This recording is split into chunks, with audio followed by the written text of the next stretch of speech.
Seorang yang menebarkan kebaikan itu, mengajarkan kebaikan itu, sehingga semua kalangan mendapatkan kesolehan yang serupa. Di dunia aja udah ada pertanggungjawaban, apalagi akhirat.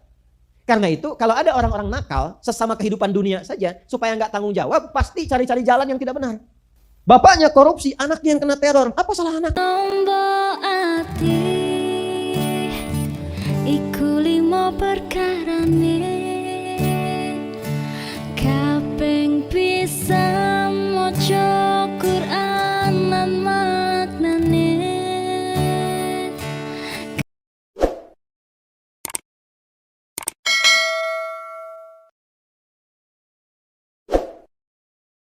Saleh itu melekatkan kebaikan pada pribadi. Isim fa'il, menarik sesuatu untuk dirinya sendiri. Saleh namanya. Salaha yasluhu. Ya, fahuwa saleh.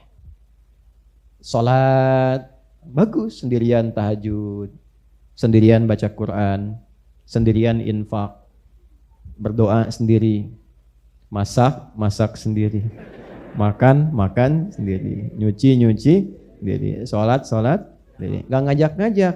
Nah ini boleh misalnya. Ini contoh dasar ya, contoh dasar dulu. Maksudnya saya ingin bedakan kata ya, bukan membentuk makna umum yang ada dalam Quran, bukan. Saya ingin bedakan kata dulu, ini yang dimaksudkan. Tapi kalau kita ingin mewariskan, men-share kebaikan ini sehingga auranya terasakan oleh orang lain, ya, maka berubah namanya dari saleh jadi muslih. Seorang yang menebarkan kebaikan itu, mengajarkan kebaikan itu, sehingga semua kalangan mendapatkan kesolehan yang serupa. Itu muslih namanya. Baik mengajarkan sesuatu yang mulia, ataupun mencegah sesuatu yang buruk, supaya tetap terjaga kemuliaannya. Ya, kan ini ada yang baik, ya kan? Ada yang apa? Lawannya buruk kan? Ada yang soleh, ada yang salah kan? Ada yang mulia, di sini ada yang jelek. Baik, muslih itu nanti tugasnya dua. Mengajarkan yang dianggap baik, ayo sholat, ayo baca Quran, katakan yang jujur, jaga kebaikan-kebaikan. Atau yang kedua, mencegah tindakan buruk itu lahir. Supaya yang salah tidak muncul. Kenapa dijaga? Supaya kebaikannya tetap terjaga. Tidak terkotori dengan yang jelek. Makanya nanti kenapa hukumnya haram? Yang jelek itu, kenapa hukumnya haram? Ya dari kata hurmah asalnya, seakar dengan kata hormat. Kenapa muncul hukum haram? Untuk menjaga kemuliaan seorang hamba sehingga tetap tampil terhormat. Sebab ketika hamba itu mengikuti perbuatan yang jelek, maka akan runtuh kehormatannya di hadapan Allah dan manusia. Contoh begini, maaf, ada misalnya seseorang korupsi. Ya kenapa dilarang untuk korupsi? Bukan hanya melanggar hukum, tapi bisa meruntuhkan kehormatan. Dan kadang-kadang keruntuhan ini bisa terwariskan. Makanya saya sering sekali cerewet, jangan sampai para ayah mencari harta yang haram. Sebab kalau sudah berkeluarga bukan hanya Anda yang kena, anak Anda pun akan kena bagiannya. Bapak mencuri, anak bisa yang dibully. Gitu.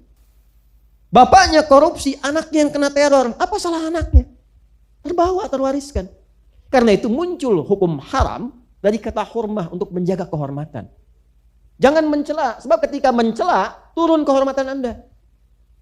Coba keluar dari sini, seorang pendiam tiba-tiba datang keluar marah-marah cela orang. Anda pasti akan bertanya, kenapa ya orang itu?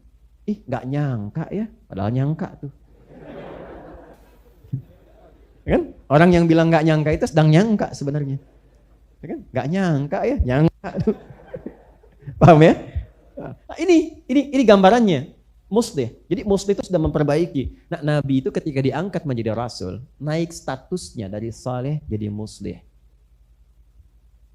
Kalau menerangkan yang mulia, semua sepakat karena orang mulia.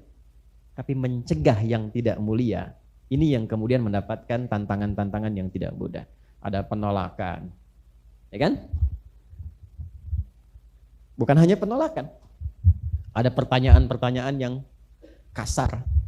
Kalau logis masih biasa dijawab dengan ilmu. Ini sudah nggak logis, nuduh dan kasar. Dan akhirnya melupakan semua kesolehan yang sudah disepakati. Nah ini sudah fitrah pertama, jadi kalau kita baik, semua akan menerima. Tapi kalau kita ingin mengajak orang baik, pasti akan mendapatkan tantangan. Ya, ayah baik, alhamdulillah. tapi ingin mewariskan kebaikan pada istri dan anak-anak, belum tentu berjalan mulus dengan apa yang kita harapkan. Mungkin ada waktu, ada kebiasaan yang harus dirubah. Ayah ingin meninggalkan dari riba, sementara di rumah kelihatan taraf hidupnya sudah merasa nyaman dengan riba. Belum tentu ketika ngobrol ke istri langsung sepakat. Kita kan udah biasa naik mobil, Pak. Saya takut besok kalau ini ditinggalkan naik beca, misalnya, kan? Tidak mudah. Ya. Nah, ini kalimat-kalimatnya yang tidak mudah, anak-anak dan sebagainya. Jadi selalu memperbaiki itu akan selalu ada tantangan. Apalagi kalau itu dibawa keluar. Dan yang paling dahsyat ketika masyarakat menjadi objek kebaikan itu sudah lekat dengan kemungkaran. Ini yang tidak mudah. Maka apa gambarannya? Takut apa yang sudah biasa didapatkan akan hilang.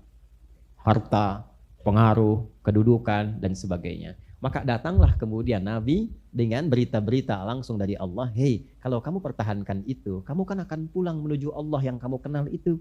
Dan nanti akan dihisab di hari kiamat. Maka hebohlah mereka. Apa memang akan terjadi kiamat? Apa memang dipertanggungjawabkan?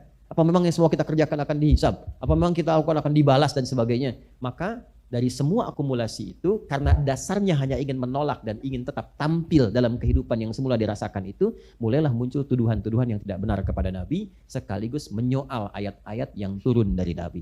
Jadi pada saat itulah kemudian pertama, dari kejadian yang dimaksudkan, viralah diskusi di ruang publik dan ruang-ruang private. Mereka pada berdebat, banyak berselisih.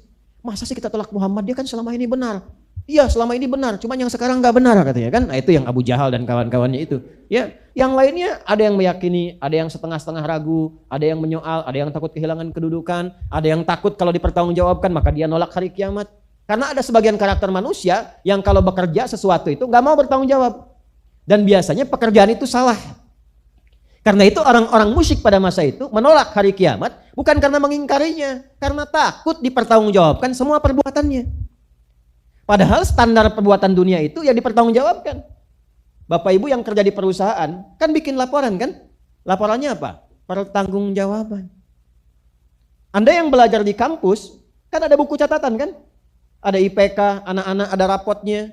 Sebagai apa? Pertanggungjawaban pengetahuannya. Di dunia aja udah ada pertanggungjawaban, apalagi akhirat. Karena itu kalau ada orang-orang nakal sesama kehidupan dunia saja supaya nggak tanggung jawab pasti cari-cari jalan yang tidak benar. Kenapa orang korupsi? Karena nggak mau tanggung jawab. Kenapa orang nyogok? Ya cari-cari jalan pintas. Kadang di bawah meja karena takut ketahuan dan minta dipertanggungjawabkan. Makanya kan bahasa polisi, Anda harus pertanggungjawabkan perbuatan Anda nanti di persidangan. Dan persidangan akhirat itu lebih dahsyat. Ya. Kenapa orang itu memberi di bawah meja? Konon sekarang dengan meja-mejanya ya. Berarti setannya itu lebih dahsyat dibandingkan zaman dulu. Ya kan? Setan dulu kan dengan ayat kursi itu pergi kan? Setan sekarang tidak cukup dengan ayatnya, harus dengan kursinya sekalian itu.